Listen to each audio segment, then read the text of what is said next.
She did not come looking for a miracle or a second chance. She came because the nights were getting too long and the silence was starting to feel heavier than the pain in her legs. And when the dog lowered his head instead of tearing at the metal like he had done to everyone else, something inside her broke open in a way she was not ready for, because broken things recognize each other even before words exist. Let me take you back to where it all began. Lila Morgan stood in the middle of a long hallway that smelled of metal and cleaning soap, her hands tight around her crutches, her shoulders stiff the way they had been since the explosion, and she told herself she would not stay long, because staying meant hoping, and hoping had cost her too much already. A man walked beside her, talking about rules and safety and calm dogs that would be easy for someone like her. But she was not listening because she had learned overseas that the most important things rarely announce themselves, they just wait. The dogs on both sides moved and watched and made noise in ways she tried not to react to, because sudden sounds still sent her heart racing even when she pretended they did not, and she focused instead on moving forward without falling, on placing each crutch carefully, on not letting anyone see how much effort that took. Then she stopped, not because she planned to, but because something pulled her attention hard and quiet at the same time.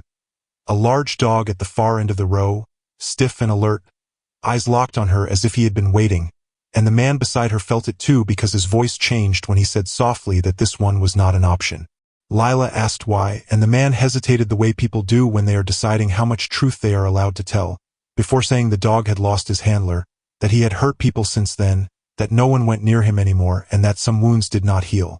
Lila swallowed and felt that familiar burn behind her eyes, the one she ignored every day, because she knew exactly what it meant to be labeled unsafe when all you were really doing was surviving. She took one step closer and her right leg shook enough that she had to stop and steady herself, and when the crutch slipped from her hand and fell to the floor, the sound echoed louder than she expected, and every muscle in her body went tight, ready for the worst because that was how she had learned to live. The dog moved fast and strong, his body tense, and the man reached for her arm. But then something changed in a way no one could explain later, because the dog stopped, lowered himself down, and stayed there, watching her with eyes that held more questions than anger. Lila did not speak right away, because she was afraid if she did, she would cry, and she hated crying in front of strangers, so instead she bent slowly, ignoring the pain, picked up her crutch, and whispered that she was not here to hurt him, even if she did not know why she felt the need to say that out loud. The man beside her said her name again, firmer this time, telling her they should move on, but she shook her head, because for the first time in a long while, something in her chest felt awake, and she was not ready to walk away from it. She came back the next day and the day after that, and although nothing dramatic happened, those visits mattered more than anyone realized, because she sat near the cage and talked about small things, about how she missed making coffee for her unit in the mornings, about how quiet her apartment felt now, about how some nights she slept with the lights on because the dark carried too many memories, and the dog listened in his own way, never taking his eyes off her, never turning away. On the fourth visit, she brought a worn vest she had not touched since she came home, the fabric stiff with old dust and time, and when she slid it toward the bars, her hands shook, not from fear, but from the weight of what that vest carried, and when the dog pressed his nose to it and made a sound so small it almost broke her, she covered her mouth and finally let the tears fall, because grief does not always come when you expect it, sometimes it waits for permission. A trainer found her there later and did not rush her, did not tell her to calm down, just sat nearby and told her the truth about the dog's handler, about how loss can turn love into something sharp and confusing, and Lila listened with her head down, because the story felt too close to her own to ignore. She told him quietly that she was not looking for an easy dog, that easy had never been her life, and that if the dog was broken, then maybe they had something to understand together, and the trainer did not argue because some things cannot be argued with. They started slow, careful steps, short walks, quiet time, setbacks that made Lila doubt herself and moments that made her believe again, and each day asked the same question without saying it out loud, whether seeing each other was enough to change anything at all, and when the answer seemed close, the world reminded them that nothing fragile is ever protected for long. But she kept coming back, because something in her would not let go, and neither would he. They learned each other's rhythms, not through commands or training drills, but through watching, through patience, through shared silence that didn't need to be filled. The other dogs barked, ran in circles, wagged their tails at anyone passing by, but not him. His name was Jax. No one said it out loud at first, like it was something sacred or heavy, But Lila asked one day, and the trainer told her quietly, like a secret.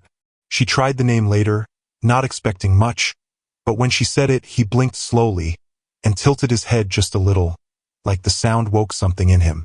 That was the first time she smiled without forcing it. The second time was when he let her touch his fur through the gate without pulling away. Her hand was cold and he was warm, and that was enough. He was not a dog looking for approval. He did not beg. He did not perform. He simply existed in a way that felt honest, and Lila respected that more than she could say.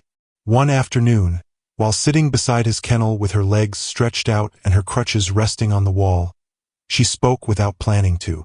"You know," she said softly, "they told me I might not walk again, that I should be grateful for what I have. But nobody ever says that when it's them who lost something." Jax didn't move, but she felt like he was listening. "I lost more than my legs. I lost people. I lost the girl I used to be, and I keep waiting for something to make it feel less empty." She paused, then looked at him.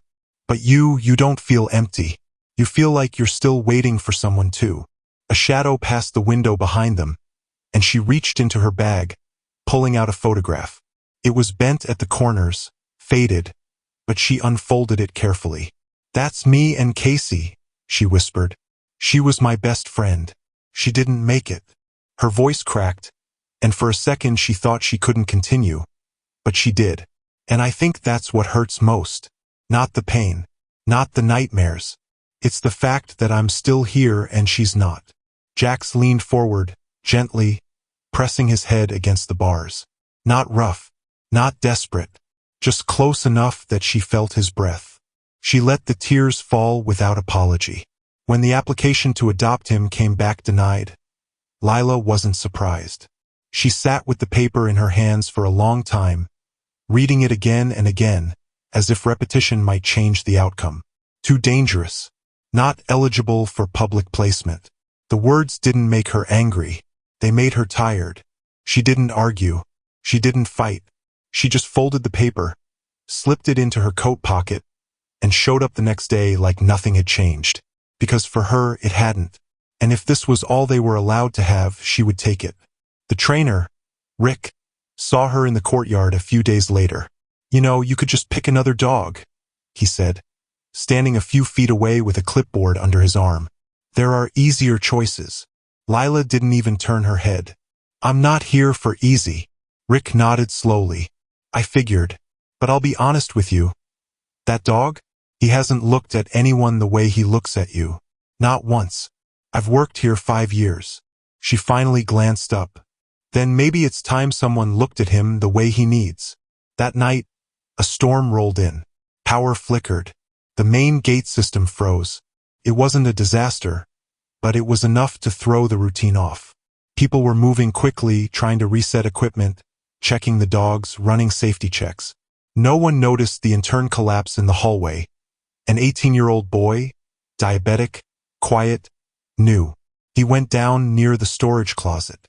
No one saw. No one except Lila, who had just come inside from her session with Jax. Her phone had no signal. The wall intercom was dead. She couldn't get anyone's attention. The doors wouldn't budge. Panic started rising in her throat. Then she heard it. A sound behind her. Not loud, not rushed, just steady. She turned and saw that Jax's kennel door somehow was open. He stood there, still and waiting, watching her, not moving until she looked straight at him. She didn't ask how. She didn't care. She pointed toward the hallway and whispered, "Go!" And he did. She followed behind him, her crutches scraping against the tile as fast as she could manage. The hallway was dim. The boy was slumped on the ground, his lips pale, his body still. Jax reached him first, lowered himself beside the boy, and let out a single deep sound. Not barking, not growling, just loud enough to draw attention. It worked. A technician turned the corner, saw them, ran to help. The boy was saved. His blood sugar had crashed. Minutes mattered, and somehow that dog had known. Later, the question came up again. How had the kennel door opened? No one had released it. No override had been logged. But the footage was glitchy. power issues, timing gaps. All they knew for sure was this: Jax had not attacked.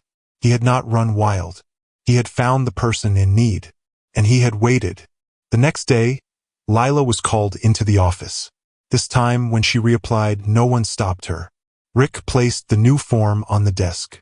"You earned this," he said. "And so did he." She nodded, barely holding back emotion. "He's not a project," she said. "He's not a second chance. He's just mine. And I'm his." Rick smiled. "That's good enough for me."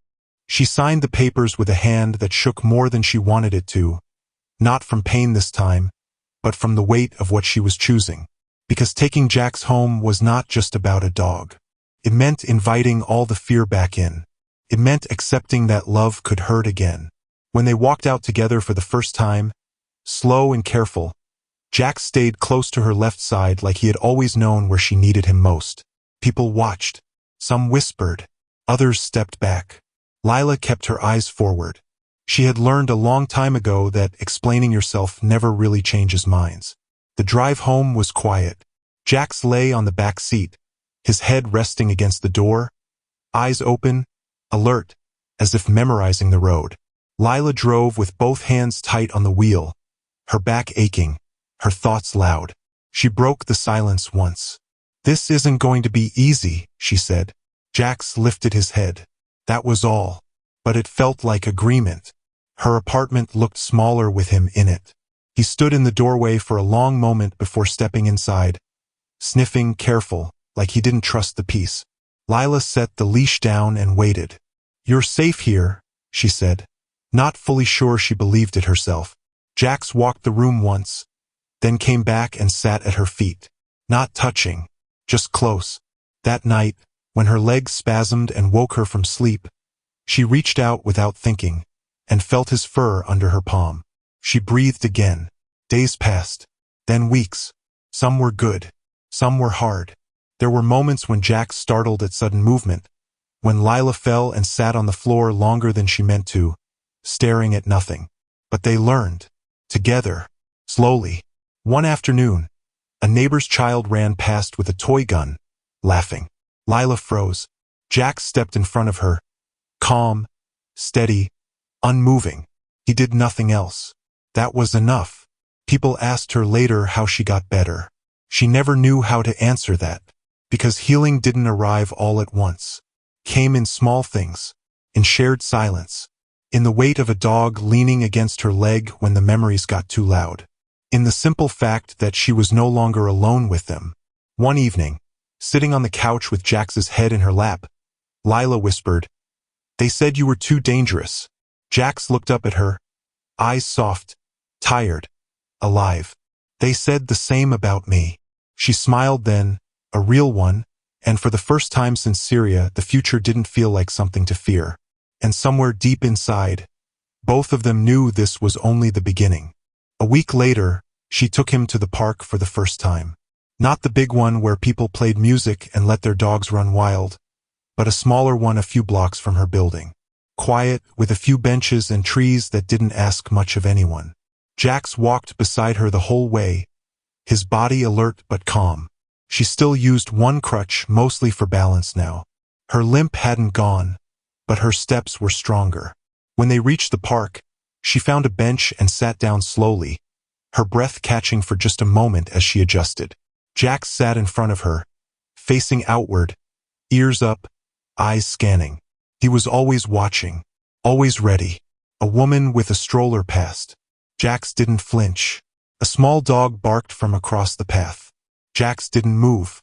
But when a man in a gray hoodie walked a little too close, Jax stood, firm and quiet, placing himself between the man and Lila until the man gave them space. Then he sat back down. Lila smiled without saying a word. She didn't need to. Jax already understood. Later that night, she stood at the kitchen sink rinsing a dish when she felt it. Something she hadn't felt in months. Not pain, not fear, just stillness. The kind that didn't ask for anything. She looked over her shoulder and saw Jax lying near the door, his eyes half closed, one paw stretched out like he was finally allowing himself to rest. "I used to think I'd never stop feeling broken," she said quietly. But I think maybe I was just waiting for something real. Jax opened one eye. That was all. That weekend, Rick called. You got a minute? He asked. She was on the couch, rubbing her knee, the television playing low in the background. Sure, she said, muting the volume. Everything okay? Rick hesitated. There's a small event at the facility next week. A demo for new recruits. K9 training, that sort of thing. We were wondering if you and Jax might come. Lila frowned. Why? Well, he said slowly. You're kind of a quiet legend around here now. People still talk about what he did during the power outage. And frankly, the new kids could learn a thing or two about trust. She looked at Jax. He was now sitting by the window, watching a bird outside with the kind of focus only a soldier would understand. We'll be there, she said. On the day of the event, she wore her old field jacket. It still fit, though the sleeves were tighter around the arms. Her medals stayed in a drawer, but the patch on her shoulder was enough. Jax wore a clean harness with his name stitched in black thread. When they arrived, a few of the handlers clapped quietly. One saluted. Lila nodded once. She didn't need speeches. She walked to the center of the field, and Jax stayed by her side like always. A young recruit raised his hand. Ma'am, is it true he used to be the most aggressive dog here? Lila looked down at Jax. He looked up at her. He was never aggressive, she said. He was grieving, same as I was. That night they walked home slower. The air was cool, and the city lights shimmered in puddles along the sidewalk. Lila stopped in front of a small bakery, stared at the window display for a second too long. Jax nudged her hand gently, the way he always did when she got lost in her head. She smiled, blinked once, and whispered, I'm okay. She wasn't lying. Not fully. Healing wasn't perfect. It wasn't clean. But she wasn't pretending anymore. Inside the apartment, she changed into sweatpants, made tea, and sat on the floor beside Jax's bed. He rolled onto his side and let out a sound that wasn't a sigh but close enough. She reached out and scratched behind his ear. I think we saved each other, she said. Or maybe we just gave each other permission to stay. Her phone buzzed once. A message from Rick. Just a photo. It showed her and Jax standing on the training field earlier that day, side by side, both of them facing forward. No caption. No need. She stared at it for a long time, then set the phone down and leaned her head against Jax's shoulder. Outside, the world kept spinning. Inside, two survivors rested, and neither one of them was alone anymore. They called it a fresh start, but Lila knew better. Starting over wasn't about wiping the slate clean. It was about learning how to carry the weight without letting it crush you. And when the letter came in the mail, the one with that government seal, she held her breath without knowing why. Because it wasn't just paper. It was a door. One she wasn't sure she was ready to open again. Let me take you back to where this next part began. It started with a knock she wasn't expecting. Not a loud one, not urgent, but steady, like someone who wasn't leaving until they were heard. Jax raised his head before she could even stand up. He didn't growl. He didn't move toward the door. He just watched it, ears up, alert but not tense. Lila pulled herself off the couch, sliding her leg brace into place with a quiet sigh, and made her way across the room. When she opened the door, she found a woman in uniform standing there. Not army green, navy blue, with sharp edges and polished boots. Short blonde hair, clipboard under her arm, badge visible but not flashing. She gave a small nod. Sergeant Morgan? Lila blinked. Not anymore. Just Lila. The woman nodded again, like she already knew that. I'm Officer Dana Kessler. Can I come in for a moment? Lila hesitated. Jax stepped closer but stayed calm. She looked at him, then back at the woman. If it's about Jax, we're not giving him up. Officer Kessler cracked the smallest smile. It's not about taking him. It's about what you did, and what you might be able to do again. Lila stepped aside. They sat at the kitchen table, a plain space with 2 chairs, a chipped mug, and the silence that comes with years of being alone. Kessler took a folded envelope from her bag and slid it across the table. You were cited in a recent report following the lockdown incident at the facility. Your actions were noticed. Lila frowned, picking up the envelope but not opening it. I didn't do anything except follow my gut. And your gut saved a life, Kessler replied. That still matters to some of us. Lila glanced down at the paper. The words blurred for a moment. She could feel Jax's gaze from across the room, watching her, waiting. What exactly do you want? She asked finally. Kessler leaned forward, elbows on the table. We have a training unit in Colorado. It's new. It's different. We're pairing experienced veterans with dogs that failed traditional training. Ones that were marked as too damaged to serve. We believe that maybe, just maybe, the right person can reach them. Lila raised an eyebrow. And you think I'm that person? Kessler didn't flinch. I think you're one of the few people who understands what it's like to be written off before the story's over. Lila looked away. Her fingers tightened on the edge of the envelope. I barely made it out last time. But you did, Kessler said quietly. And so did he.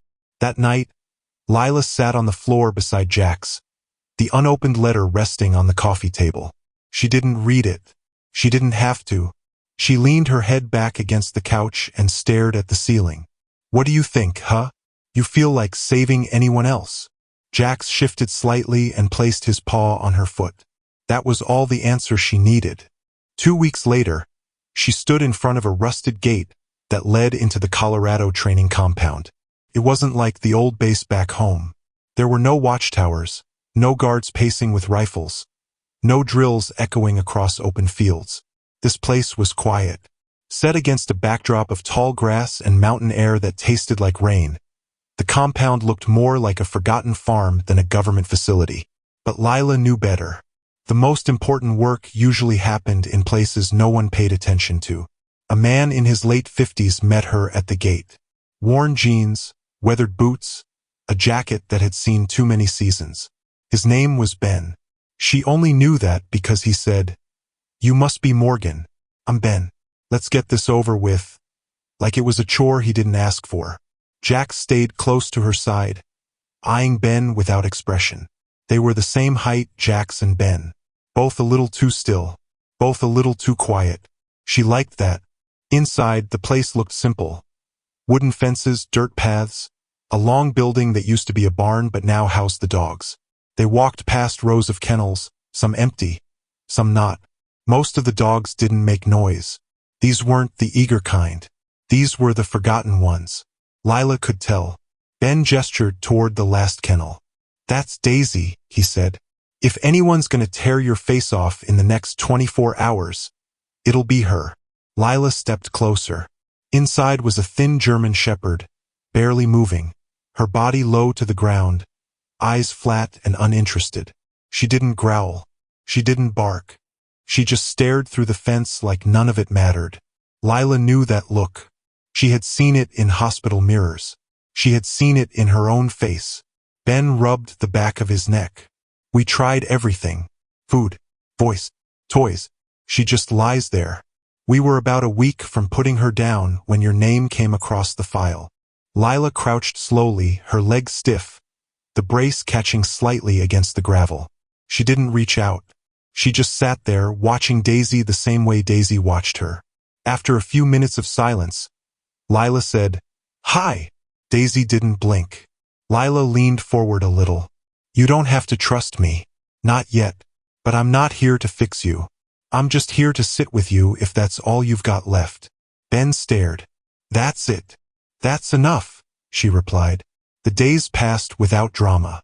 Lila showed up every morning, sat near the kennel, read a book sometimes, told a story now and then, never forced it. Jack stayed nearby, always watching but never pushing. On the 5th day, Daisy moved closer to the gate. Not by much, but it was the first time she had changed position in front of anyone. Ben noticed. "That's new." Lila didn't answer. She knew better than to name hope too early. On the 7th day, Daisy stood up when Lila walked in. By the end of the 2nd week, Lila opened the gate. Ben watched from a distance, one hand near his radio. Just in case. Daisy didn't lunge. She didn't snap. She walked to Lila, slowly, and laid her head on her lap. Jax came and laid beside them, one on each side of her, and Lila closed her eyes. Later that night, back in the small trailer they gave her to stay in, she whispered to Jax, "I think she's choosing to stay." He thumped his tail once and rested his chin on her foot. This time, she didn't stop the tears. 3 weeks in, the compound began to change. Not in a loud or obvious way. There were no announcements, no applause. Just small things. Daisy followed Lila without needing the leash. She responded to her name. She wagged her tail.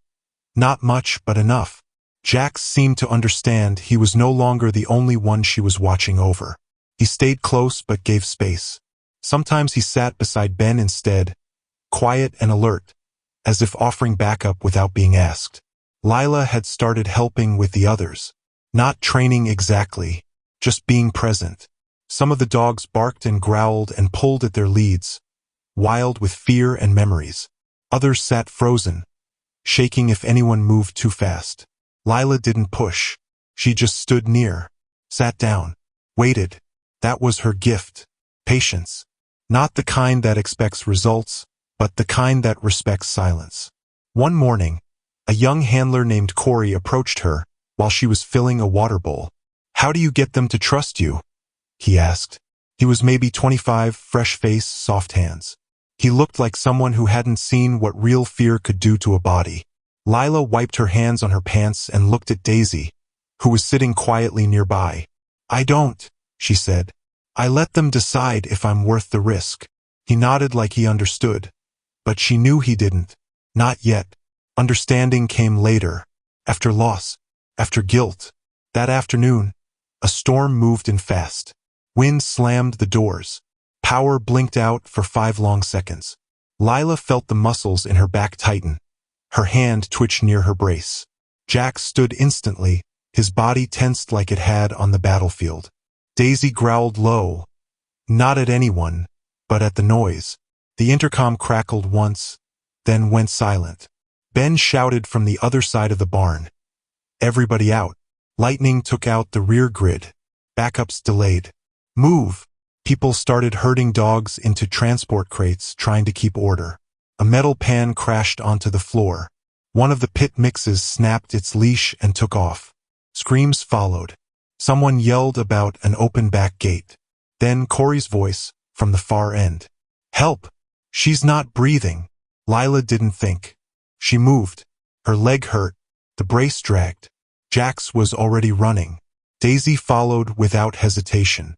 They reached Corey kneeling beside another handler, a girl named Paige. She was slumped sideways, lips pale, chest barely moving.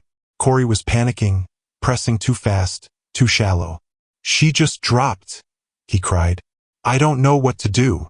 Lila shoved him gently aside, dropped to her knees, and began compressions. "You count," she said, out loud. 1, 2, 3. Corey's voice cracked. Jax stood guard over them, staring down the aisle as if daring anything to come close.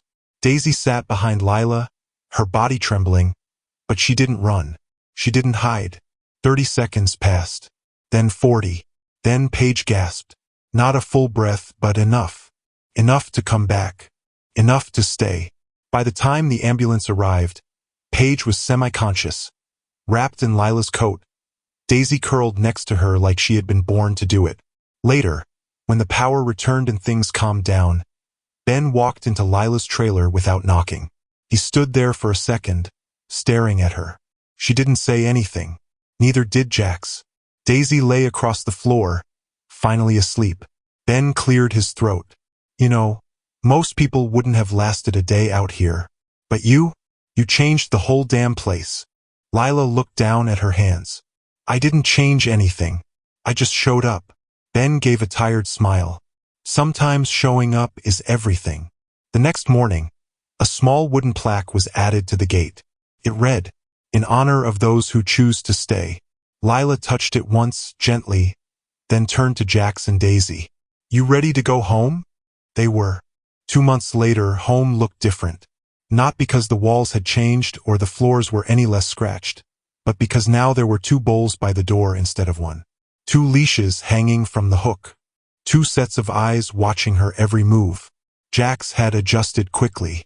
He always had the soul of a soldier. Follow orders, read the room, protect what matters. But Daisy had surprised her. At first, she was hesitant, nervous about small things. The toaster, the vacuum, people talking too loud on the sidewalk. But Lila didn't push. She let Daisy decide her own pace. And day by day, the dog began to bloom. She followed Jax everywhere, watched him, learned from him, and sometimes, in the quiet hours of early morning, Lila would find them sleeping pressed against each other on the rug, their breathing soft and steady, like 2 parts of one whole. Lila walked better now. She still used the brace, sometimes a cane, but her steps were stronger, more stable. Some days she made it around the block without stopping. Other days, she didn't even leave the apartment. And that was okay too. One Sunday afternoon, she sat on a bench outside the same little park, watching Daisy roll in the grass while Jax lounged nearby like the king of the block. A woman walked by with a stroller, smiled, and asked, "Are they both yours?" Lila hesitated for just a second before saying, "Yeah, they're mine." Then she added, "They saved me." The woman smiled politely and moved on, probably assuming she meant emotionally, like people do when they say those kinds of things. But Lila meant it literally. That night, she sat on the floor between them, both dogs half asleep, the soft hum of the city drifting through the window. She looked down at them and spoke softly. "You know, they were right. You weren't dangerous. You were grieving, same as me, but they didn't give you a chance." Jax lifted his head. Daisy opened one eye. Lila smiled. "But we gave each other one, didn't we?" The knock on the door the next morning wasn't expected. It was soft, but steady. Jax stood first. Daisy followed. Lila opened it slowly. It was Officer Kessler again. She held another envelope in her hand, but this time, her face was different, softer, hopeful. "We're starting something new," she said. "Outreach. Real long-term placements. Not just for the dogs, but for veterans too.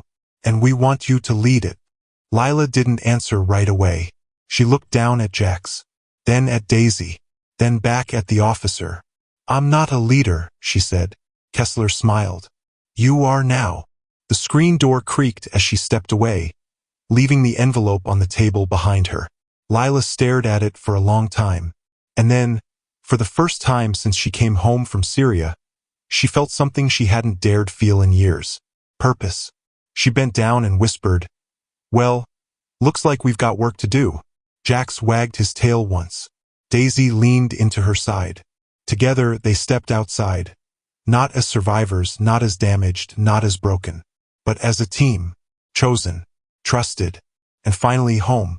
Thank you to my amazing family for staying with me until the end of this story. Your support means the world to me. If you enjoyed this journey, I just know you'll love what comes next. I've prepared something even more exciting and surprising that I can't wait to share with you. Just click on the end card appearing on your screen right now to watch the next one.